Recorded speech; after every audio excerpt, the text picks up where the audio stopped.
Hello. चलिए आज खनिजों की दुनिया को समझते हैं। हम देखेंगे कि इन्हें कैसे अलग अलग ग्रुप्स में बांटा जाता है। ये ज्योग्राफी का एक बहुत ही जरूरी टॉपिक है और आज हम इसे एकदम आसान और मजेदार बनाने वाले हैं। तो ये है हमारा आज का प्लान। हम सबसे पहले खनिजों के बड़े क्लासिफिकेशन को समझेंगे, फिर धीरे धीरे भारत में मिलने वाले लौह अयस्क यानी कि आयरन ओर की गहराई में जाएंगे। तो चलिए शुरू किया जाए। अच्छा, तो खनिजों की दुनिया को समझने के लिए सबसे पहले ये जानना जरूरी है कि इन्हें सबसे बेसिक लेवल पर कैसे बांटा जाता है।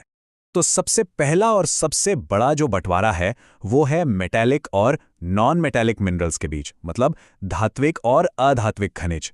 और जैसा कि हम देख सकते हैं, इनके बनने का तरीका ही इन्हें अलग बनाता है। धात्विक खनिज जो हैं वो पिघली हुई चट्टानों से यानी आग्नेय चट्टानों से बनते हैं। वहीं दूसरी तरफ अधात्विक खनिज परतों के जमने से यानी परतदार चट्टानों से बनते हैं। चलिए अब मेटालिक मिनरल्स यानी धात्विक खनिजों को थोड़ा और करीब से देखते हैं। यहाँ पर आके ना क्लासिफिकेशन और भी सिंपल हो जाता है। धात्विक खनिजों को बस एक सवाल पूछकर बांटा जाता है, क्या इसमें लोहा है? और बस इसी सवाल का जवाब इन्हें लौह और अलौह मतलब फेरस और नॉन फेरस में बांट देता है। तो ये कुछ मेन फेरस मेटल्स के उदाहरण हैं। जाहिर सी बात है, लिस्ट में सबसे ऊपर तो लौह अयस्क ही है, लेकिन मैंगनीज, क्रोमियम और निकल जैसे दूसरे मेटल्स भी इंडस्ट्री के लिए बहुत बहुत जरूरी हैं। और दूसरी तरफ हैं हमारे नॉन फेरस मेटल्स, मतलब वो सारी कीमती और चमकदार धातुएं जिनमें लोहा नहीं होता। सोना, चांदी, तांबा और बॉक्साइट जैसी जरूरी इंडस्ट्रियल धातुएं सब इसी कैटेगरी में आती हैं। अच्छा, अब वापस चलते हैं नॉन मेटालिक मिनरल्स की तरफ।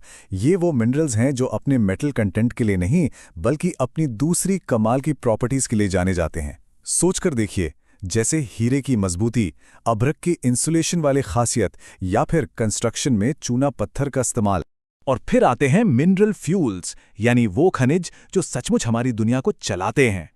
कोयला, पेट्रोलियम और नेचुरल गैस, इनको एक अलग ही कैटेगरी में रखा गया है क्योंकि ये हमें एनर्जी देते हैं। और आखिर में है आणविक खनिज, जिन्हें हम मॉलिक्यूलर मिनरल्स भी कहते हैं। ये मॉडर्न टेक्नोलॉजी के बिल्डिंग ब्लॉक्स हैं। सोचिए, यूरेनियम और लिथियम जैसे मिनरल्स न्यूक्लियर एनर्जी से लेकर हमारे फोन की बैटरी तक हर चीज को पावर दे रहे हैं। तो चलिए अब जरा लौह अयस्क यानी आयरन ओर पर फोकस करते हैं। भारत में इसके 4 मेन टाइप पाए जाते हैं। क्या हैं ये टाइप्स और इनमें क्या फर्क है? चलिए पता लगाते हैं। सबसे पहले नंबर पे है मैग्नेटाइट। इसे आप लौह अयस्क का राजा कह सकते हैं क्योंकि ये सबसे अच्छी क्वालिटी वाला माना जाता है। और ये सबसे अच्छा क्यों है? वजह साफ है, इसमें 72% तक लोहा होता है, जो कि बहुत ज्यादा है। इसका गहरा काला रंग ही इसकी हाई क्वालिटी की पहचान है। इसके बाद आता है हीमेटाइट, और इसके बारे में सबसे जरूरी बात क्या है? ये कि भारत में सबसे ज्यादा यही पाया जाता है।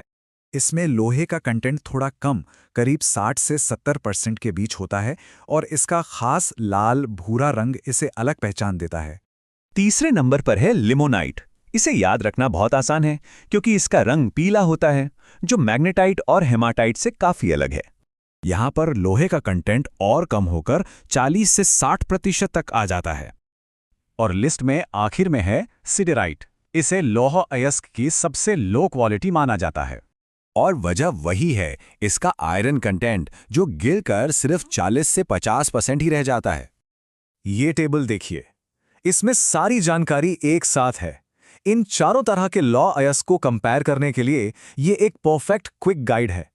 रंग, आयरन कंटेंट और क्वालिटी सब कुछ एक ही जगह पर।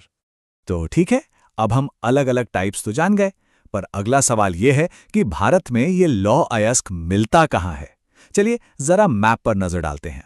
यहाँ एक बहुत ही जरूरी जियोलॉजिकल फैक्ट है। भारत में ज्यादातर लौह अयस्क धारवाड़ नाम की एक खास तरह की पुरानी चट्टानों में पाया जाता है। शुरुआत करते हैं छत्तीसगढ़ से। यहाँ दंतेवाड़ा जिले में जो बैलाडिला की खदान है, वो एक बहुत बड़ा सेंटर है और ये अपने हेमाटाइट के विशाल भंडारों के लिए मशहूर है। अब थोड़ा पूर्व की तरफ चलें तो ओडिशा में मयूरभंज जिले की गोरू महिसानी और बादाम पहाड़ की खदानें बहुत इंपॉर्टेंट हैं। और छत्तीसगढ़ की ही तरह यहाँ भी मुख्य रूप से हेमेटाइट ही निकाला जाता है। और बात करें झारखंड की, तो यहाँ का पश्चिमी सिंहभूम और नोआमुंडी इलाका देश के सबसे पुराने और सबसे अमीर लौह अयस्क माइनिंग एरिया में से एक है।